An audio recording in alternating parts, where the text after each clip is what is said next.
Hi, I'm Deb Sendig with the Center for Effective Discipline. The Center for Effective Discipline is a program of the National Child Protection Training Center. The Center for Effective Discipline works on a couple of different issues. One is eliminating corporal punishment in United States schools. The second issue is helping parents find effective strategies for disciplining their children. Today we're going to talk about guidelines for effective discipline. Buckle up. Here we go. Parenting is not a destination, but a journey. If you start on a journey, you always need a roadmap. You have a plan of where you're going. What is different about parenting? Parenting could be one of the most joyful, exciting, exhilarating things that you will ever do. On the other hand, it can also be very challenging and very stressful. The challenge is enormous. Taking a newborn infant through their life to achieve great things in adolescence and adulthood. Where do we learn about parenting? For most of us, it's on-the-job training. Most of us have very little information about child development, so what do? We rely on our background, on how we were parented, on information, not always accurate, but we don't always have the background information that we need to effectively parent our children. Children need discipline. What is discipline? Discipline means teaching. Teaching is based on setting goals for learning, planning an effective approach, and finding solutions that work. What is positive discipline? Positive discipline is nonviolent. It's respectful of the child as a learner. Is an approach to teaching that helps children succeed. It provides them with information, and it supports their growth. How do we use positive discipline? The first thing you have to do is examine your beliefs and your thoughts about children. What do you think? What do you know? How do you see children? People view children in very different ways. Some believe children come equipped with information ready to go. Other people look at children almost as blank slates. So think about, what do you know about children? What do you believe? What do you think about parenting? Were you planning to be a parent? Or was it a surprise? How do you want to parent? Oftentimes it's not something that happens when we take a job. We think about, what do I want to do? What is the career path I want to go? We interview for a job, we train for a job before we take that job. Parenting is a little bit different. Here we are. So what are you thinking about how you want to parent, what you want to do? What are you thinking about discipline? Discuss your beliefs and your feelings. Talk with your partner. It's extremely important because we come from different places in our lives. Some parents believe, maybe a mom believes one thing, a father believes something else. That becomes a challenge when you're parenting. So talk with one another. Examine those beliefs and talk frequently. Talk often. Talk to those people who are caring for your children. Make sure that their beliefs mirror your beliefs. What is positive discipline? First of all, it's nonviolent. As we say, positive, so we think about that. It's solution-focused. It's respectful of both the child and the parent. And it's based on child development principles. What positive discipline is not? Oftentimes people hear somebody say positive discipline, and they think it's permissive parenting. Let the child do whatever. Absolutely not. Discipline means teaching. It means providing guidelines. So positive discipline is absolutely not permissive parenting. It is not letting your child do whatever he chooses to do. It's not about not having rules, not having expectations. It's not about short-term reactions. And it's not just about alternatives to hitting or spanking. What it is. Positive discipline is about long-term solutions. It may not be something that is going to work this minute, but it's looking at the long term. It's clear communication of your expectations, your rules, the limits, and the consequences for those behaviors. It's about building a mutually respectable relationship between yourself and your child. It's about teaching your child lifelong skills. It's increasing your child's competence and their confidence to handle challenging situations. It's about teaching courtesy, nonviolence, empathy, self-respect, human rights, respect for others. All goals that I think as we think about those things that we would like to see for our child in adolescence and in adulthood. What are the building blocks of discipline? First of all, identifying your long-term goals. What do you want? What do you expect? Goes back to your parenting beliefs. When you think about your child, what are your hopes? What are your dreams? What are your expectations? What do you see down the road? Providing warmth, providing structure. Understanding how your child thinks and feels. And problem solving. Short-term versus long-term goals. Oftentimes what we're in for is what I want now, without thinking about the long term. Okay? So when you're looking at your parenting goals, one thing is, for my school-age child, they have a messy room. I want those toys picked up. I want the room cleaned. We're having company. I need that room cleaned. That's a short-term goal. My long-term goal is really hoping that my child develops a sense of order, a sense of structure, some neatness, so that when he goes or she goes through life, they have that sense of order. So putting away the toys is what I want immediately. How do I get there? The long-term goal is really what I'm after. Stop hitting your sibling. Real common for families. We have a lot of harassing and teasing and things going on. Yes, I need that to stop immediately. But really the long-term goal is having some understanding, respect, and empathy for someone else. Handling problems without hitting, without aggression. Oftentimes, what happens is our short-term goals interfere with our long-term goals. Oftentimes with younger children. Sense of independence. Children want to do things for themselves. But we need to hurry. We need to get this done. I'm late for work. Get your shoes. Get your coat on. So oftentimes what we do is we bundle the child up, we put their shoes on, we tie their shoes, we get them in the car, and we're ready to go. But we're not fostering that sense of independence. So how do we find a balance by meeting the goals of what we need to do immediately, but teaching those long-term skills? What are the things you want for your child when they reach adulthood? Again, those dreams, those expectations. Again, do we want a child? Do we want an adolescent? Do we want an adult who's kind and respectful, who's helpful to others, good decision maker, productive, loving parent, loving partner, honest, trustworthy, nonviolent?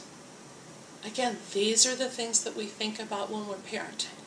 When we start with our infant, our toddler, our preschooler, what are the skills that we want through their life cycle? What do we do when the short term competes with the long term? The challenges that we have. Oftentimes, that is a time for us to step back and realize we have an opportunity here to teach our child. What do you do when you manage stress? Mom and Dad are stressed. How do we handle it? How do we communicate? What do we do? How do we consider one another? How do we make sure that everyone's needs are met in a way that is good for all of us? How do we compromise? Warmth, particularly important. Oftentimes, we will have things that happen. Our child may disappoint us. They may do something that we really don't approve of. We have to be careful that we label that as the behavior, not the child. A child needs emotional security. They need to know that they will be loved unconditionally. The behavior may not be accepted, but the child themselves has unconditional love, unconditional acceptance by these people in their family that mean the most to them. Make sure your child receives verbal and physical affection. Understand the child's development level. Have a sensitivity to the child's needs. Try to think where the child's coming from. Oftentimes as an adult, our perspective is with many years of experience. Try to think back. Try to understand. If you didn't have that knowledge, if you didn't have that experience, what would you think? What would you feel? So try to empathize with where your child is. Providing structure. And again, as we talk about positive discipline, oftentimes what we hear from people is, oh, it's a free-for-all. It's exactly the opposite. Positive discipline does provide structure. It provides those rules. It provides those consequences. Clear guidelines for behavior with an explanation. We're going to talk a little bit more about child development and what those explanations are, but making sure your child understands the rules and the reasons for the rules. I think for all of us, we respond better if we understand why we're doing certain things. Clear expectations. What do I want? What do I need? Why do I need it? If that doesn't happen, what are the consequences?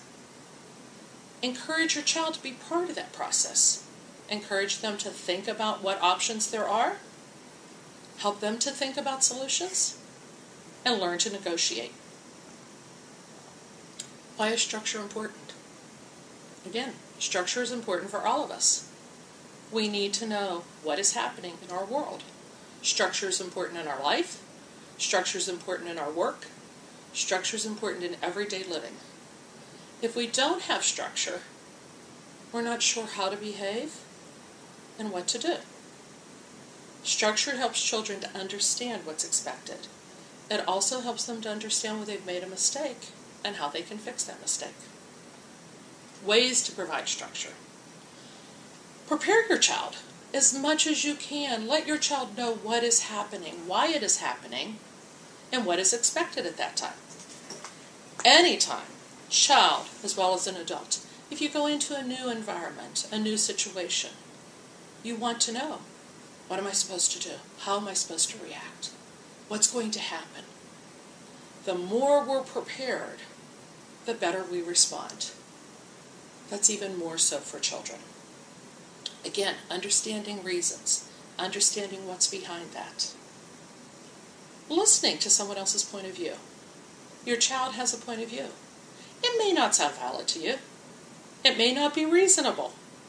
But allowing them to explain their point, talking that through, being respectful, and then helping them to look at why they might not work, why that might not be the best option.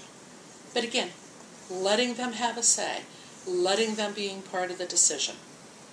Be flexible. Sometimes we make mistakes. Sometimes we have a course of action. Just like we're on that road on our journey. And all of a sudden there's a detour. Guess what? We go, make a turn, and we go a different way. It may provide new scenery. It may provide new experiences. So there are times that we have to kind of back off and try a new route. Control your anger. Always remember, you are a role model to your child. Teach your child about how their actions affect other people. One of the most important skills we have in life is how we interact with others. We are very social animals. When we are isolated, we have physical problems, we have mental health problems. We are animals that need to interact. The most important part of that is how do we interact and how do we respond to one another. So teach your children, have them think about what they do, how that affects good as well as bad. Provide them with the information they need to make good decisions. Talk with them. Even from the time that your child is born, as an infant, talking helps to stimulate brain development. It helps them to put some semblance to the world. So talking to your child, explaining things to your child is critical. Oftentimes we don't use those words. We just Do it now because I said so. So what does that mean to a child? You're bigger, you're older, you're in power, so do it. It's really not what we want. We want to explain. We want to talk. Because there are times when something is dangerous, when something needs to happen immediately, and we don't have the time for the words. So do it now means do it now. So if we have provided those other times where we have talked with our children, where we have explained, those few times that we do need to do it now can happen more effectively. Again, always remember, you are the role model. You are the guide. The adage of do as I say, not as I do, doesn't work. We've seen it over and over again. Children will do the things that they see adults do. So always remember, you are the role model. Understand how children think and feel. Again, try to see the world through their eyes. Think about an infant who's just come into the world. Everything is new. Everything is there to be experienced. Think about the toddler. Think about yourself even when you go into a new situation. If you don't have the background and the experience, what do? You rely on past experiences, past memories. A child doesn't always have those past experiences and past memories. So again, try to think of where they're coming from, and it helps you to understand a little bit more about their behavior. Welcome to the world. As a newborn, everything is somewhat overwhelming. A newborn child has never experienced anything. This is what's happening. Two of the theorists in child development that we'll talk about is Jean Piaget and Erik Erikson. And both of them talk about stages of development to help us understand a little bit about childhood, adolescence. Piaget talks about that birth to 2 years, that first period of life, as what he calls a sensory motor. And that's the cognitive development. That's how children think, understand. Sensory motor is exactly what it says. It's using the senses, the sight, the smell, the sound, the taste, the touch. So it's using those senses in a motor way, in moving and doing. And so you will see a child that tastes everything. Everything goes in the mouth. They're hyper alert to sounds, smells, because that's how they learn about their world. Erikson talks about the first 2 years of life as a time of trust versus mistrust. If a child's needs are met, if they're fed when they're hungry, if they're held when they're tired or lonely or scared, when diapers are changed when they're wet or dirty. It teaches the child that the world is a pretty good place because good things happen to them. A child who is left hungry, a child who doesn't get diapers changed, a child who is not cuddled and held, starts to be a little bit leery of the world. You realize those first 2 years are so critical because that teaches us about, is this a trusting, good world, or is it a world that I need to be fearful of? That will last us a lifetime.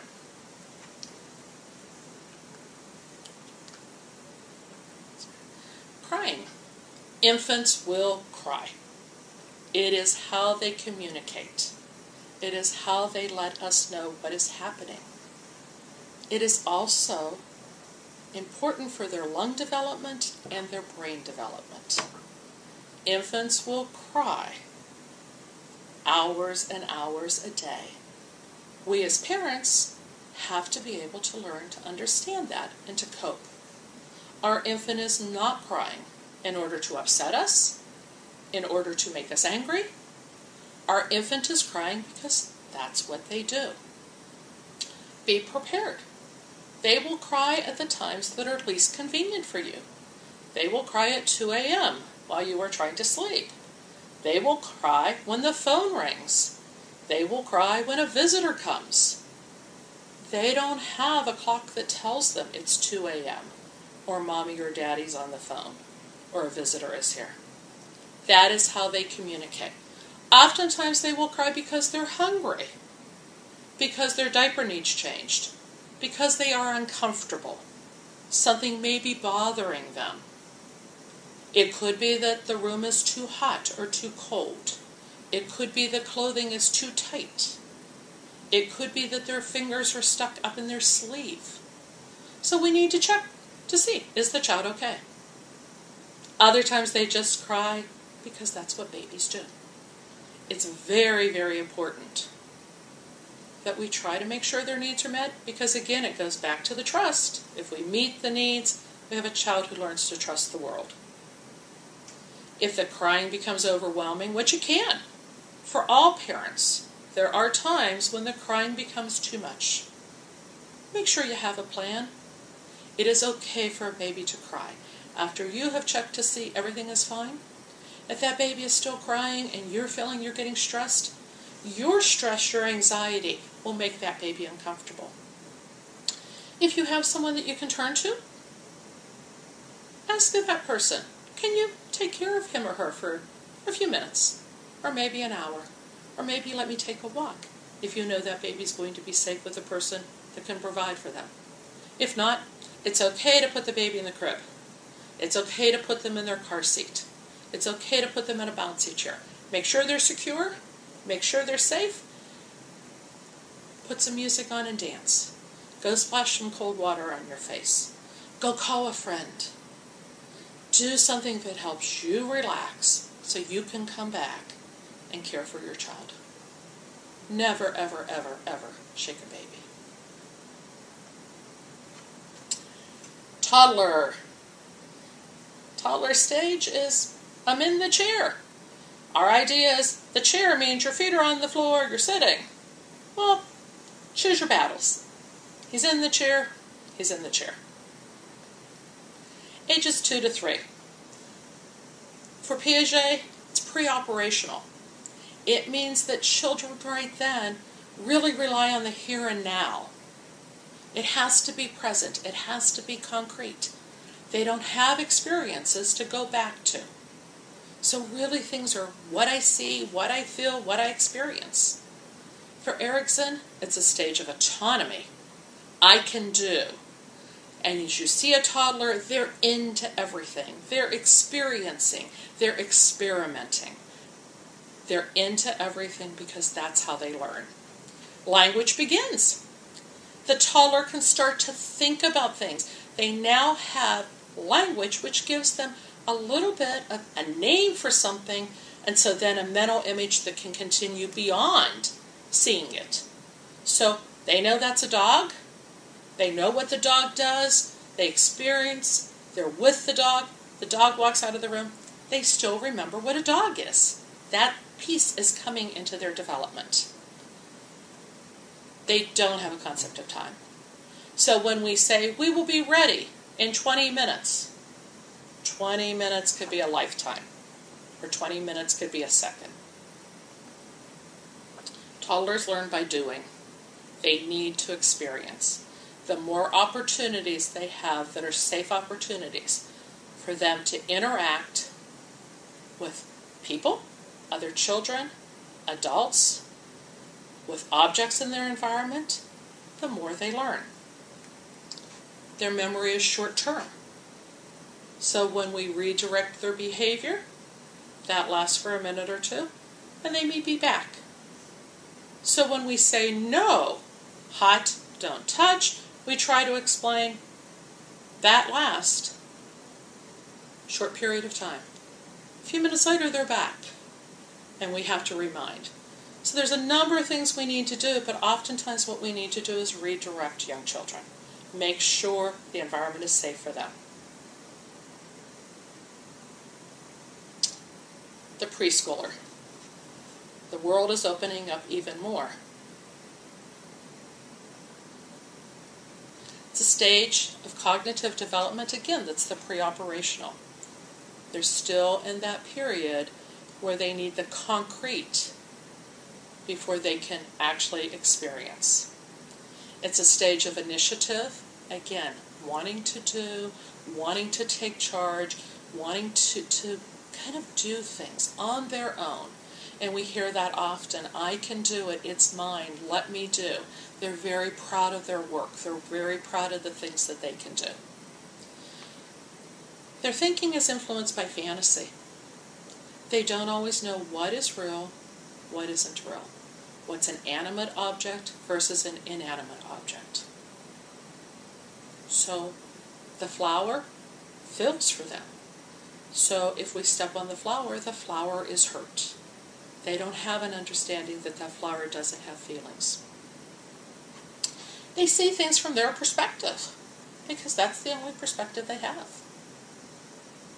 So when we say about them being somewhat self-centered or egocentric, very true, because that's their perspective. This is an opportunity for parents to help them to understand other perspectives. So how do you think Daddy feels when this happens? And provide some answers. It's a learning experience for them. They take in information and they change it to their experiences. So even though you felt you have explained clearly, they're going to take in that information and change it to what their experience has given them. School age. We go to the point where peers become sometimes more important than the family. This covers a wider age range. We're really looking at the start of school, start of kindergarten, first grade, up into middle school. 5 to 12 years of age, concrete operations. Again, looking at industry, doing, wanting to create, all of those things. If you see the stages, they kind of follow right along, one on top of the other as building blocks. School-age child has the ability to start thinking abstractly. They have experiences now, and they're able to take those experiences and think, what if? And to create new scenarios. They make rational judgments, again though, based on their concrete experiences. They start to understand a little bit about someone else's perspective. They're able to think outside of themselves because they have past experiences that they can go back to, and they can remember, oh, I remember what that felt like when I was sick. I remember what that felt like when I was scared. That might be how someone else feels. So they're able to take those experiences. Allow them the opportunity to be part of decision making. Allow them to ask questions. Allow them to participate. The more that they are involved, the more they will buy in to what the rules and the consequences are, but also it helps them with their problem-solving skills. Allow them to talk through and explain their ideas. Oftentimes we'll look at the ideas that they come up with and think, it's not going to work. We're basing that on our experience, on our expertise.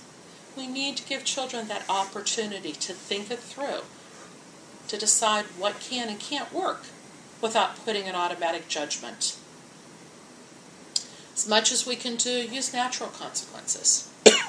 If your school-age child decides, don't like what we have for dinner, I'm not eating, that's a choice.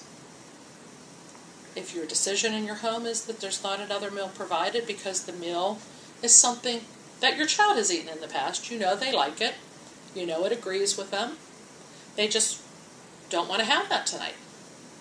So if your decision in your family is one meal, we make a meal that goes for the whole family. Explain to your child why that rule is there.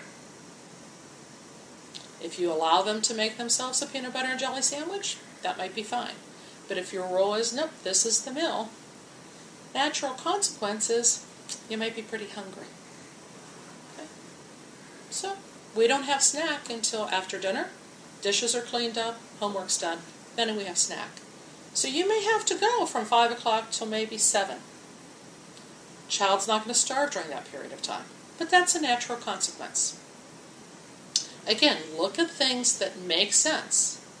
Have those consequences be something that follows. if natural consequences aren't realistic, find consequences that are logical.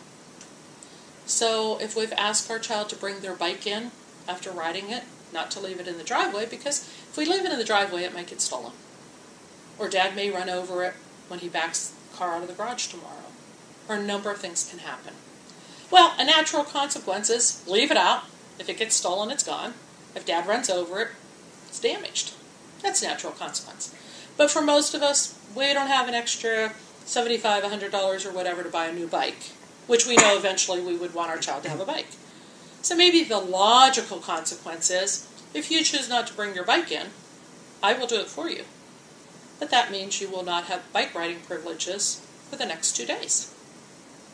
So it's not a natural consequence. We're not going to let the bike be damaged.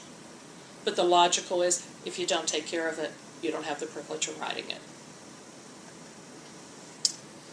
Middle school. Again, friends, sometimes much more influential than parents. And sometimes they look at us and think, you don't know what it's like. Adolescence. Difficult, even in the best of circumstances. You don't know, you don't understand, you haven't been there. Adolescence is a time where you're not old enough, but you're too old. So oftentimes we talk about it almost like the child straddling or the adolescent straddling a fence.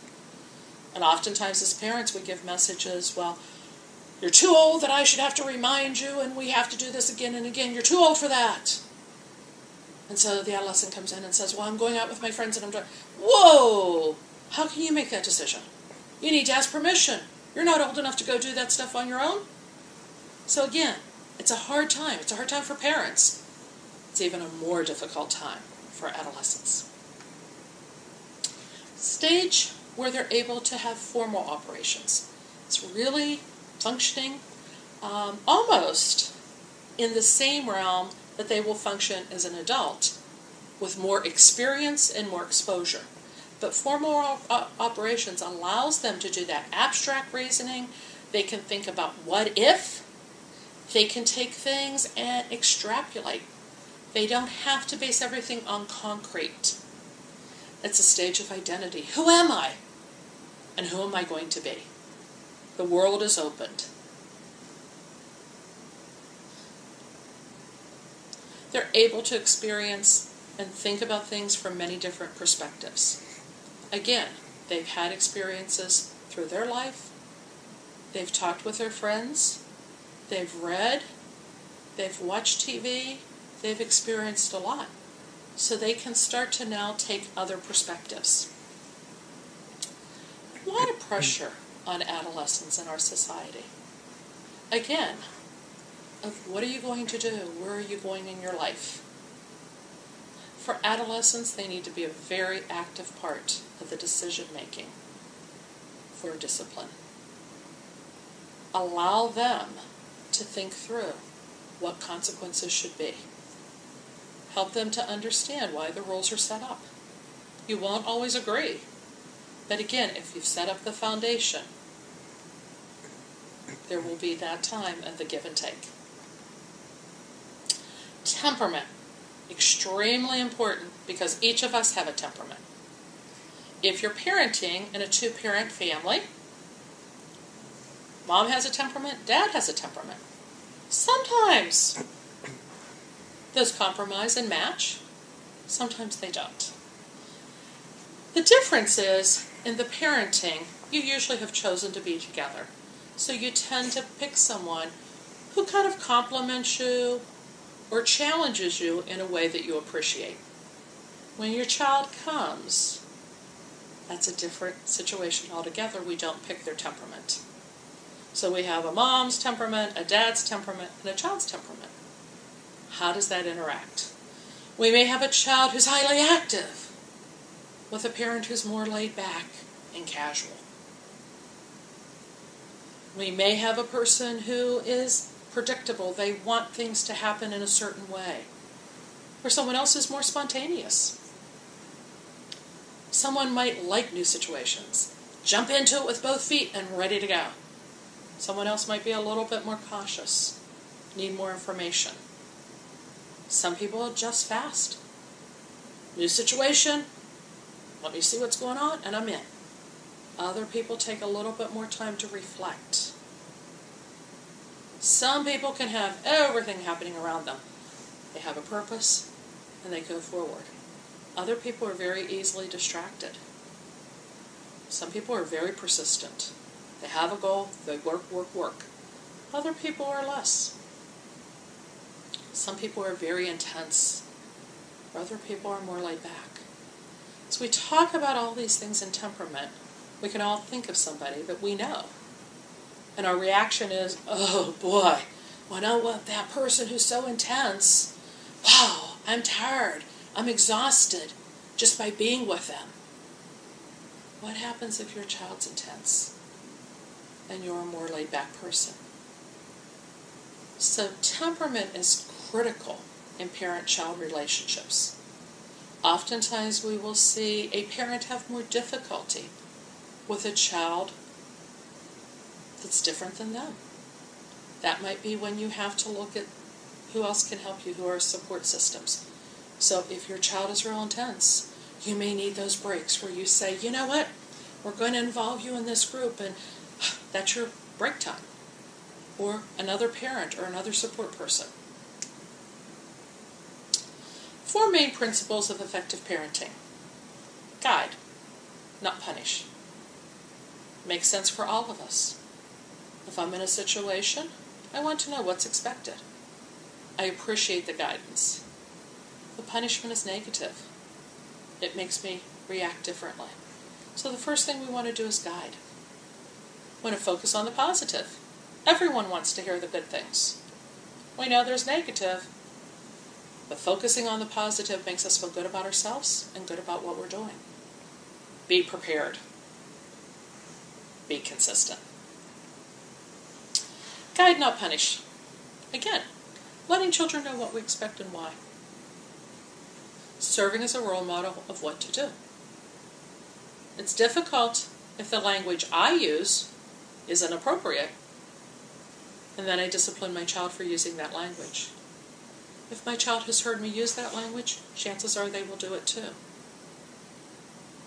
If I want my child's room to be neat, but my room is a mess, what does that teach? Again, the role that the model that I provide is what's going to happen. Reward, reinforce positive behavior. Everyone wants to have those good messages. Be realistic. Expect your child to act like a child. We'll hear parents oftentimes complain about going to a place, maybe church, maybe a nice sit-down restaurant, and they can't understand why their child's misbehaving. You know, sitting sometimes even for an adult during a church service can be difficult. What do? We focus in on what is happening in the church, who's in the church. We focus on a lot of different things that keep us intent on what's there. For a child, making sure that they're active, there's something that they can do that will keep their attention focused. View a child's misbehavior as a mistake. We all make mistakes. It's not deliberate. We all make mistakes in judgment. Show by example, how do we manage stress? How do we manage frustration? If my reaction to anger and frustration is to yell, scream, throw a temper tantrum, guess what? I can expect the same from my child. If my reaction to anger and frustration is take a second, stop, think it through, and then react, I'm teaching my child that skill. Again, for that younger child, that toddler group into preschool, remember to remove them from situations, redirect, distract, because their memory is not going to be there 5, 10, 20 minutes later. For children over 3, give them choices. You can do this, or you can do this. This is not an okay behavior. That is not a choice. But here are two choices that we do have. Providing choices allows children to be active in that process. Use words. Again, using words teaches our children about what we expect. It helps with their vocabulary development. It helps them later when they're dealing with stressful situations to have the words to express when they're angry, when they're sad, when they're frustrated. By us using those words, we are teaching our children. Again, when punishment is necessary, use consequences as much as possible that are natural, that would just automatically flow. Let the child understand, when you make these choices, these things will happen. It's just the way of the world. You made the choice. This is the consequence. If that consequence is something that cannot happen because it's dangerous, it's not something we're willing to afford, then look for a logical consequence. Timeouts are often used by parents. Timeouts should really be a teaching time, allowing that child for a short period of time to think about what has happened, why it's inappropriate, and what they can do differently. Timeout should not be used for extended periods of time. It should not be used for a parent to cool down, come back 20 minutes later, a half hour later. Timeout should be short. When that is finished, we need to talk with the child about why did you need to sit? What happened? Let's talk it through. Let's look for solutions or alternatives. So timeout should always be followed with a discussion. Focus on the positives. Again, what we want with our child is a trusting relationship. We want a positive relationship. Even for yourself, the people you respond to, the people you want to be around, are people who give you positive messages. People that make you feel good about themselves and you and your relationship. When you develop a positive relationship with your child, they're more likely to behave the way you want them to and to behave appropriately. Just human nature. When we have a friend, when we have a partner, we're happy with that person, we try to make them happy. So we do things that will make them happy versus doing things that will make them angry or frustrated. Same goes for children. Each day, make sure your child has more positives than negatives. Make sure that they're getting those messages. They need hugs. They need encouragement. They need the positive praise. They need to hear that they are special, that they do something so very well, and that you are so proud and so excited and so happy to be their parent. Engage them, catch them when they're involved in appropriate behavior. Oftentimes what happens is we look, they're quiet, they're playing, they're okay. Particularly if they're siblings and they're working together, we're like, oh, stay away. We want to actually do the opposite. We want to go over and we want to say, wow, you guys are playing. What are you doing? This is so great. Isn't this fun? And really encourage that. So when you see your child doing those things, quick message, let them know how you appreciate them and let them know. Children want attention. If they don't get attention in the positive way, they will act out in order to get attention. Again, state behaviors in a positive way. Let your child know what you expect. So if we don't want running in the hallway, and say no running in the hallway, okay, so I can hop or skip. Well, maybe we don't want hopping or skipping. So what we need to say is we need walking feet in the hallway. When we're going down the hallway, we walk. When we're outside, we can skip. When we're in the yard, we can run. Let them know what is expected and try to make that in the positive as much as you can instead of the negative. Express your disappointment, your frustration in terms of the behavior, not the child. So the child is not bad, but their behavior is inappropriate. Their behavior cannot be tolerated. Their behavior cannot occur. So let them know that it is the behavior that we have difficulty with. Again, remember back to the warmth. We always want that child to know that they are loved regardless of anything. that we will always love them, we will always nurture them, but we cannot always accept certain behaviors. Spend some time each day just focus directly on your child. And this doesn't mean that we need to sit down and only be doing what the child wants to do. That might mean that we're setting the table together. It might mean that we're folding laundry together. It might mean that we're walking the dog. But that is your time with that child. So it may be a short period of time, but make sure there's a quality period to that. Be trustworthy and honest with your child. If you make a mistake, let them know it. We all make mistakes. We all change our minds. Sometimes rules change. So we may have a rule that says, we will never do that. I've heard parents who say, we don't go to that fast food restaurant. It just doesn't happen. We're not going there. I don't want to hear it. We're not going. I don't like the food. It's not healthy for you, and all the reasons. And all of a sudden, the child's invited to a birthday party.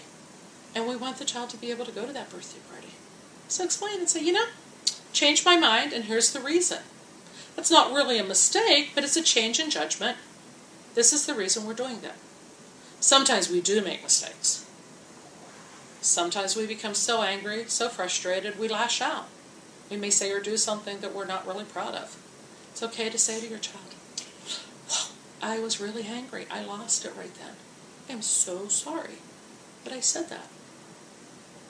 When I get angry, I need to find ways to kind of calm myself down. It's a good time to talk with your child about how they do that. Be prepared. Be prepared for everything. Children will throw you a curveball so often. Think about what's happening. Think about what you're going into. If you're going into a new situation, think about how your child's going to react. Think about how your child's going to respond. Try to be prepared for those situations. Prepare your child. If you know something's going to be different, you know something's going to be new, you know something's going to be challenging, help them to understand why that's going to be, and help them to think about strategies. What can they do to respond? So we may be going to visit relatives that we haven't seen. We may say, these kinds of things are going to happen. Maybe at Uncle so-and-so's house we're not going to be able to do this, or we're not going to be able to do that. What can we do? How are we going to deal with that? Help them to be prepared for that. Again, establishing limits and guidelines for your child's behavior with an explanation. Let them know what you expect. Let them know what consequences will occur. Children should know what's going to happen. Okay.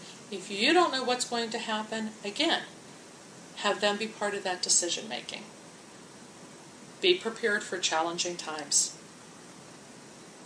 Be consistent. All of us need consistency. We need to know what's going to happen.